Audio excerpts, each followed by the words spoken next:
Thoughts and opinions now from Russell Brown at the Hard News blog at publicaddress.net, also the Media 7 show TMNZ7. Good morning, Russell. Good morning. And today we're thinking digital. The reason being is that the Labour Party released their ICT, Information Communications and Technology policy this week, and last night there was also Internet New Zealand's Net Vision 2011 election debate that was streamed online as well. Yeah, and I actually thought it went pretty well. Okay. Certainly technically it did. Who was taking part? Who did we have? Stephen Joyce, who's the IT Minister, Labour's Claire Curran, Gareth Hughes of the Greens, and ACT's young fellow Peter McCaffrey. Okay, and so it was... there was also a last-minute addition from the Maori Party, whose name I don't have in front of me. So it was a debate over policy as we're heading towards the election? Yeah, and I think actually Internet NZ has done a really nice job of setting out from its point of view the things it needs to be done and the strategies it thinks are important to make the best use of the new digital environment. And even if you didn't watch the debate last night, go to internetnz.net.nz and have a look at their document. It's actually really very good. Okay, cool. The debate itself, in some ways, there were people noting afterwards that there wasn't a whole lot of vision on display, but it was at least interesting to hear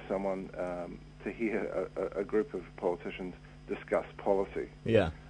Because normally the political media environment is all about calling the race. Yeah.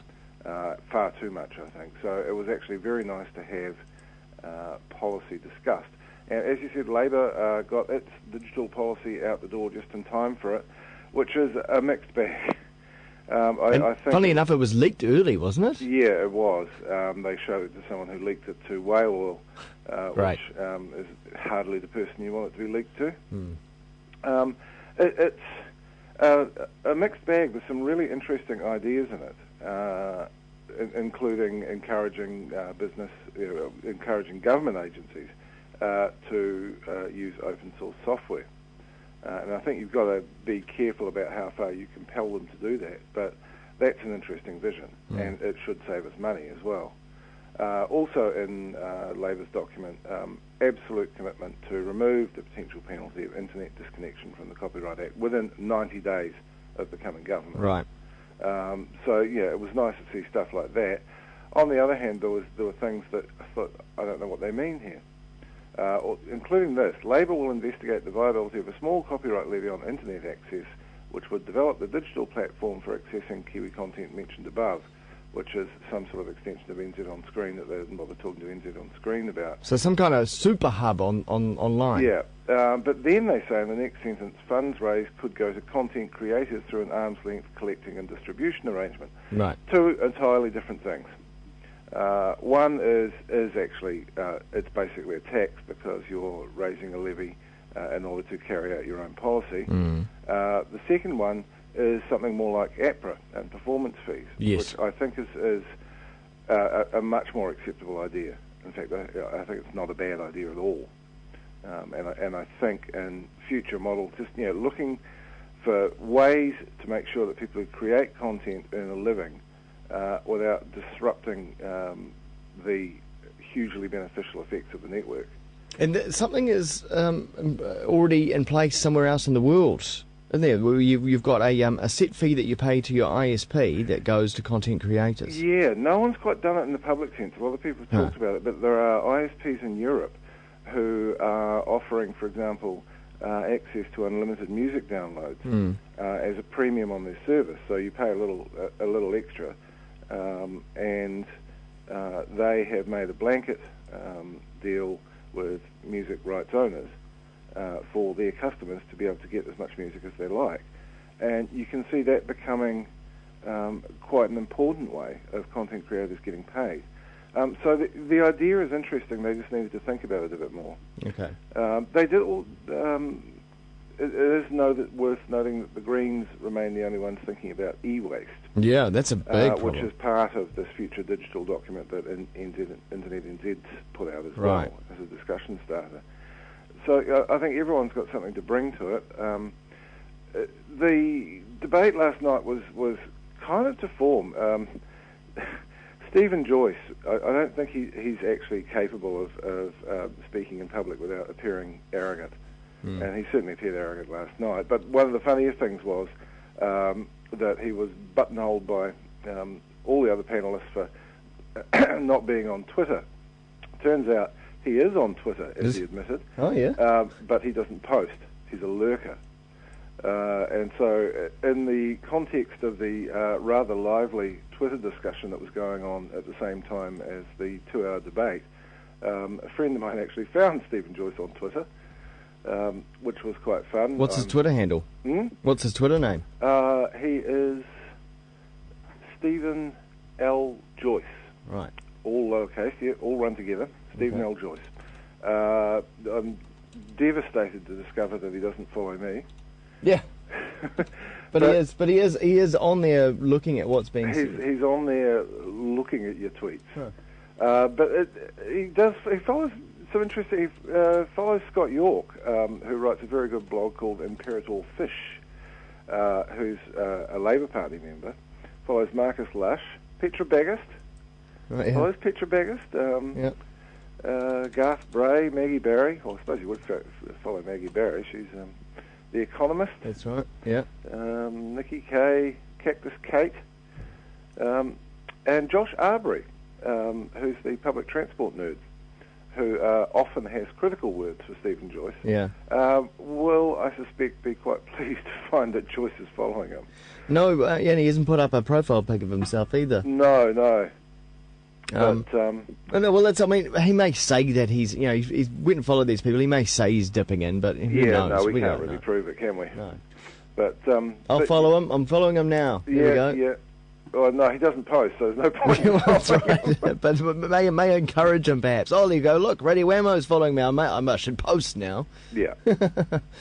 Okay, so.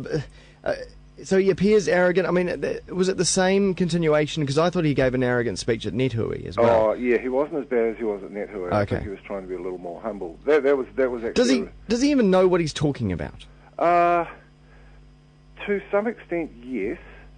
But to a great extent, no. I don't think he's particularly technically minded, and seems to have little patience for those who are. That NetHui speech was remarkably awful. He certainly has no concern over Sky TV's dominance and the way content will be distributed in the future. No, and there was disagreement over that because Labour is proposing a new cross-media regulator, which is possibly not a bad idea, but I wish they'd stop describing it as a powerful regulator, because it sounds like government power. It scares people away. People want. Yeah. I think that was a language mistake. But Joyce and Peter McCaffrey saw. I don't think they actually quite. They either don't care or don't grasp the issue with Sky's dominance over content, which is actually about Sky locking up all the rights and then presenting anyone who needs that content with a brutal supply contract. Yeah. And there's nothing to stop them doing that at the moment. In Britain, what they've done is actually regulated the wholesale market, which is way better for consumers. Because, for example, if you're on Virgin Cable, you can get 1 or 2 Sky channels because they've been unbundled, and other operators can get those at wholesale rates. They're not obliged to go to Sky for everything. All the things that don't apply here. So I think it's the case for some sort of regulation there, I think, is just undeniable. And an example of that's coming up towards the end of the year, if people are wondering, well, how does this affect me? Well, let's say you're an Xbox owner, and Xbox are updating their service in November around the world, including New Zealand. But in America, you'll be able to get a bunch of content channels like HBO, ESPN, a whole lot of stuff, including YouTube. And in New Zealand, we will only get YouTube. Yes. Because all that other content that we might get is tied up with companies like Sky. Yes. Yeah, and that issue came up during the debate, and the young man from ACT was insistent that it would just all work out on its own. It'll just shake down and work out. Yeah, and the history of it shows that just doesn't happen. That wasn't my argument is so powerful, I don't need to explain it. No, that joke was made a few times. But when you look at the improvements in the last, say, 5 to 10 years in internet service, most of them have been driven by regulatory changes. The wholesale separation, I changed half a day's drama about doing it, but I changed basically seamlessly from one ISP to another, kept the same phone number, kept the same line. All that was made possible by, it was either directly made possible by David Cunliffe's regulation, or it nudged telecom in that direction. Things like number portability. I was reporting on this through the 90s, and telecom stymied it at every step. It had to be mandated. So I think there's no doubt that a degree of regulation is the right thing to do here. Indeed. Sometimes you need to bring out the big stick. Indeed, yes. You threaten them, and if they don't do the right thing, then you try to work out the best way of regulating. Indeed. Well, have a good week, Russell. Will do. We'll talk to you next week. See you. Russell Brown over at publicaddress.net, the Hard News blog, and the Media 7 show, TVNZ.